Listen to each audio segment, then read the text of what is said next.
Mga igsuon niya kita karon diri sa ang binyo sa amuang conference no diri sa Ilud Itugon. So mo ni siya ang among conference room diri. So nag-break kami karon para sa amuang break second service na mo karong gabi. So kauban na to atong mga banggiitang pastor. Tulo ra gid mi sa Mindanao karon. So pastor, unsa may masulti nimo sa atong conference? Very nice place. Yeah. This is a very nice place. That's right. This is the ends to the ends of the earth. Yeah. No need to go to Iraq. So kita na to pastor. What can you say about this? It's an interesting thing to consider. Yes. It's ordained of the Lord that we are here today, Yes. and even tomorrow and the other day. We did not really expect that that is the kind of presentation we are thinking of. Yes. However, it is really to fulfill the purpose of God in our lives. Yes. You know, the greatest purpose of God in our life is not to serve others, but really is to be saved Yes. for His glory. Yes. Yes. Yes. That's why Yes. the topic is the gospel of repentance and the kingdom of God. Yes. So, if there is a total turnaround of a person, he could be assured of the kingdom of God that is awaiting for him. Yes. So, this time, I am thankful that we are here together with you, Pastor J and Pastor Harry.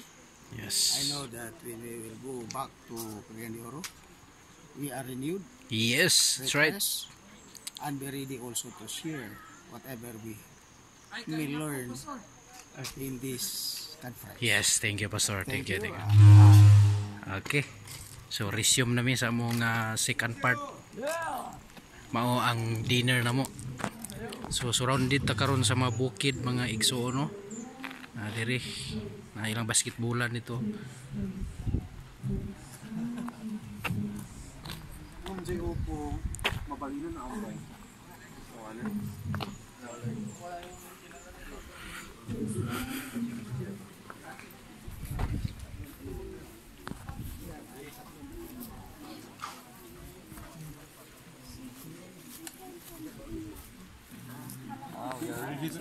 Ready na, pastor?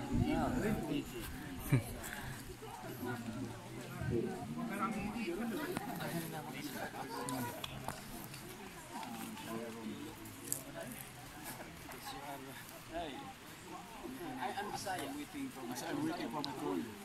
Get my share. Get my share and to take it in the kingdom.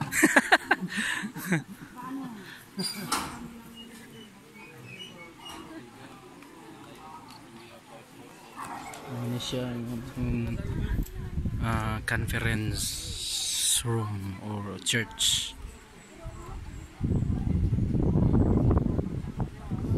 So nakita karon diri sa probinsya sa Benguet.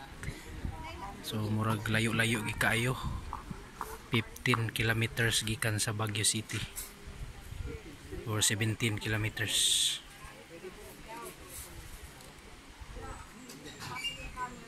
So kana dia ibabaw mo na ang among conference room. Then sa ubos dayon dia may mga tulog no, mga kwarto-kwarto na siya. Dito po sa ipikas o mga building. So mo ni ang mga CR kana dia CR na dia sa lalaki. Og kanipod CR sa lalaki. So mura ni siya campsite diri, ga-adventure mi diri. Para makakaton mi og paubos kana o. Liguanan na siya diha sa mga lalaki.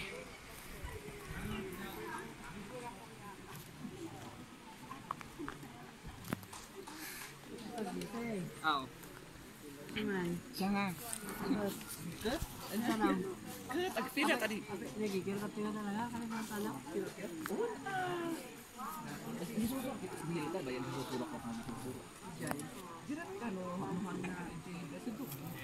Ano pa yun? Visit ko tawanan sa place. Ang nabalik ang sipre aktikas.